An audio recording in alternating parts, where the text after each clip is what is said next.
The political panel all-stars up shortly, Fino. But first, this week's one-on-one in 10 with NZCTU economist Craig Renney.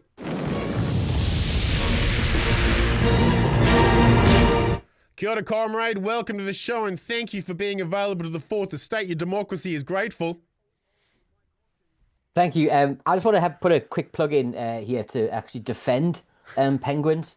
They are a sophisticated, urbane, well-dressed bird, known for working together for the common good, and they really passionately care about climate change. So none of these things are present in the current government's economic policy. So I just want to defend penguins here. Craig, you are one of the 15 independent economists who wrote to the finance minister in November of last year begging her to change direction. Chris Bishop said the finance minister would prefer to listen to penguins. Do you feel vindicated? And is Chris Bishop basing policy decisions on a talking penguin? It's difficult to say whether he's basing policy decisions on a talking penguin. It's certainly not basing it on evidence, and he's certainly not basing it by looking outside in his constituency at Hutt South, which, like the rest of Wellington, is suffering deeply from the economic policies that his government has put out. We've got unemployment at 5.2%, 400,000 New Zealanders want more work, can't get it. That's a record level. We have 2 million fewer hours worked than this time last year. And as we saw at the last GDP set of numbers, the economy basically fell off a cliff in June. And we saw a broad-based decline right across the economy. Everything from agriculture to science, technology, everything fell.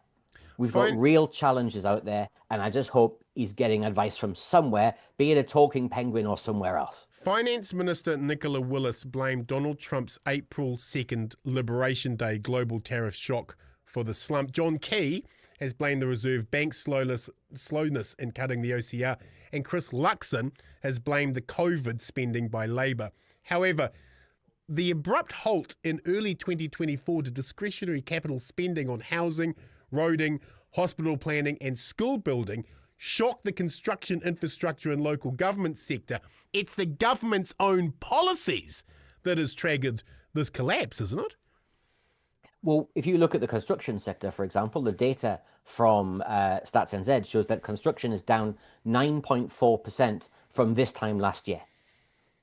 We've seen, according to the monthly employment indicator set, there are approximately 16,600 fewer people working in construction than there were at the election.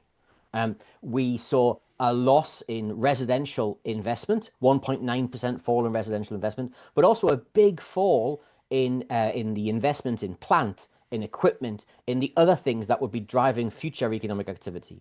We also saw a fall in non-residential construction. So there are fewer factories, there are fewer hospitals, there are fewer other shops, those sorts of things.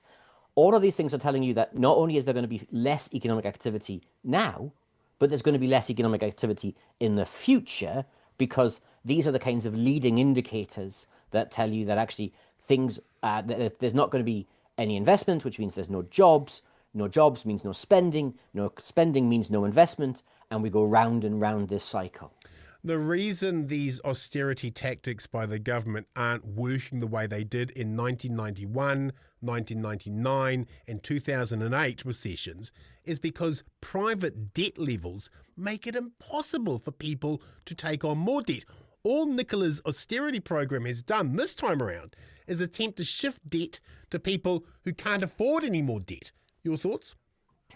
Well, anytime we see an economy where there's no engine of growth, right? It's the job of the government to step in and use its buying power, use its spending power to get the economy moving again, to help create jobs, to help create consumption. Because if for no other reason, there'll never be a better time or a cheaper time to build a hospital or to build a school. And you can bet your bottom dollar in a country that has an infrastructure deficit of $104 billion, we need that infrastructure.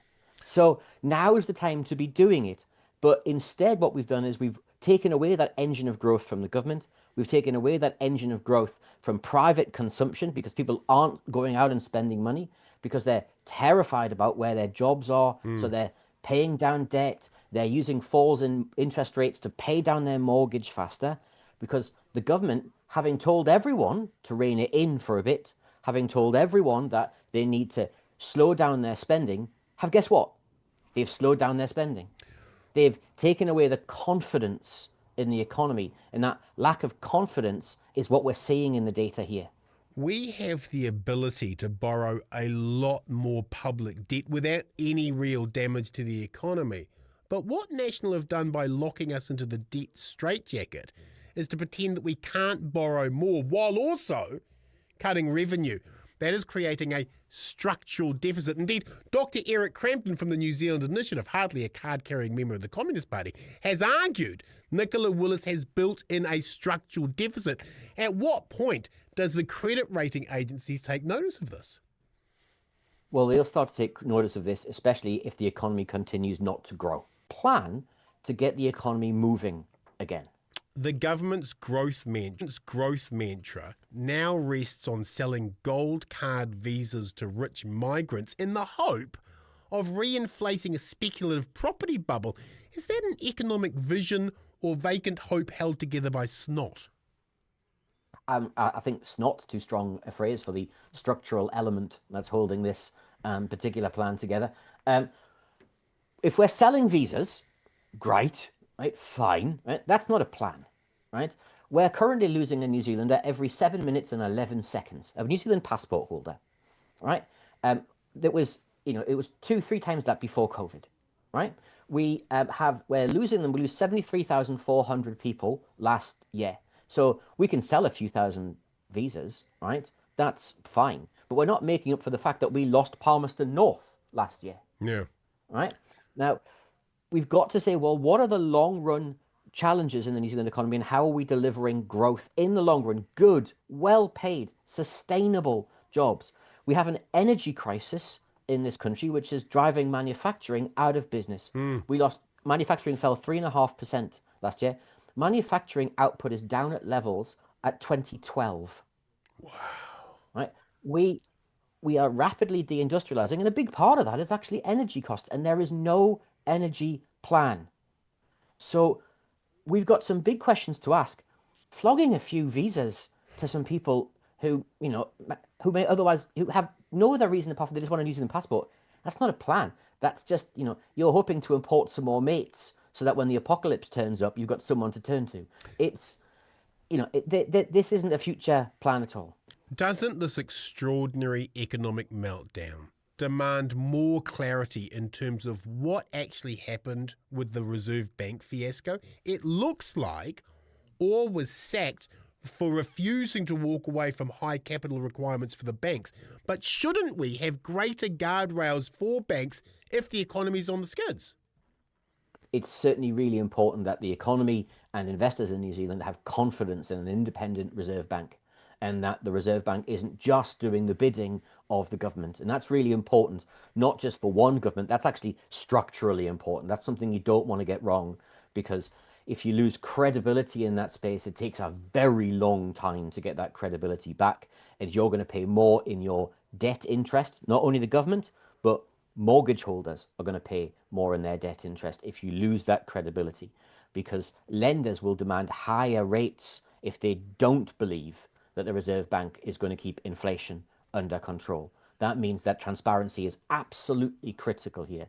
Who knew what and when, and making sure that the new Reserve Bank governor, whoever they are, who's announced tomorrow, will be able to be frank and fearlessly setting interest rates in response to the economic evidence that's in front of them, and hopefully doing so with a mandate that's about more than just inflation. It's about, as we had, how do we make sure we're keeping maximum sustainable employment and we're growing the economy?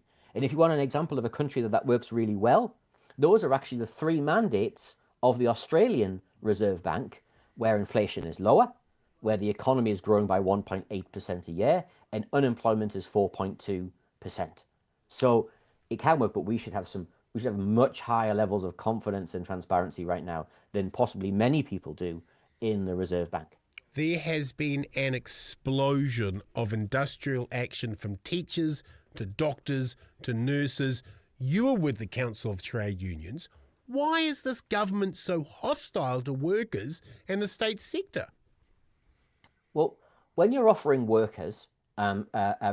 people people who are bringing their passion, their skills, their talent to their work, people who are looking after your children, people who are looking after you in hospital, your grandparents in hospital, and you're offering them below inflation pay rises, not just for 1 year, but you're offering them below inflation pay rises for 2 years, for 3 years, and you're saying this is all you deserve. What is the message you're going to take away, right? There's a real risk here that we're buying a fight not just with those groups, we're buying a fight with firefighters. Yes. We're buying a fight with a range of other public sector workers. We have to ask the question, what is the end game here for the government? What is it trying to achieve? Because in picking these fights, it's not as if it's actually working for inflation. Inflation's 3.2% if you take away petrol, and it's going up. Food pricing's 5%. For those of you who are following along at home who bought a white sliced loaf last year, white sliced bread went up 41.7%. Jesus. Right? There's a real risk here that we're buying a fight in a huge industrial dispute with a whole range of people, because the government cannot recognize that A, its economic strategy is not working, and B, its hope is that by keeping pay down for those groups, it'll keep pay down for other groups. So everybody who's a working person just has to take it on the chin, because the government's given away $23 billion in tax cuts over the past 2 budgets. So when the government says it doesn't have the money, it does. There's $23 billion of money it's given away over 2 budgets, and very likely some more at the next budget as a pre-election sweetener. Finally, Craig, you warned the finance minister this would happen in November of last year. How much worse can this all get? Well, we hope, and I genuinely hope this isn't, we can play politics with this, but let's hope it doesn't get worse, because this is real people's lives. This is real people's incomes, right? You just have to go to Tokoroa, right, where they've not only lost the Oji pulp and paper plant, they've now lost the Carter Holt Harvey plywood plant, right? Yeah. There are communities that are being really hurt by this. The top of the South Island, Nelson's seen multiple cuts to multiple factories, and we're seeing factories shut around the country almost on a weekly basis. So let's not hope it gets any worse. It will likely get better, but it'll get better mechanically, because it can't get worse. We can't keep falling at that same rate, because that would be a COVID level of fall in some industries. So hopefully it will get better. But when we see growth in the next quarter or the quarter afterwards, the number that you should keep in, and your viewers should keep in their head, is 0.9%. Because if growth is smaller in the next quarter than 0.9%, we're actually still behind where we were in March. Right. And in fact, until we grow more than 0.9%, we're actually still smaller than we were at the start of the year. We had a government that at the start of this year said this was the year of growth. Yes. And if you remember, we had the growth strategy, going for growth. We have an economy that is 1.3% smaller than at the election. The growth strategy is not working, and it's not delivering for New Zealanders. Thank you, comrade. We look forward to speaking with you again soon.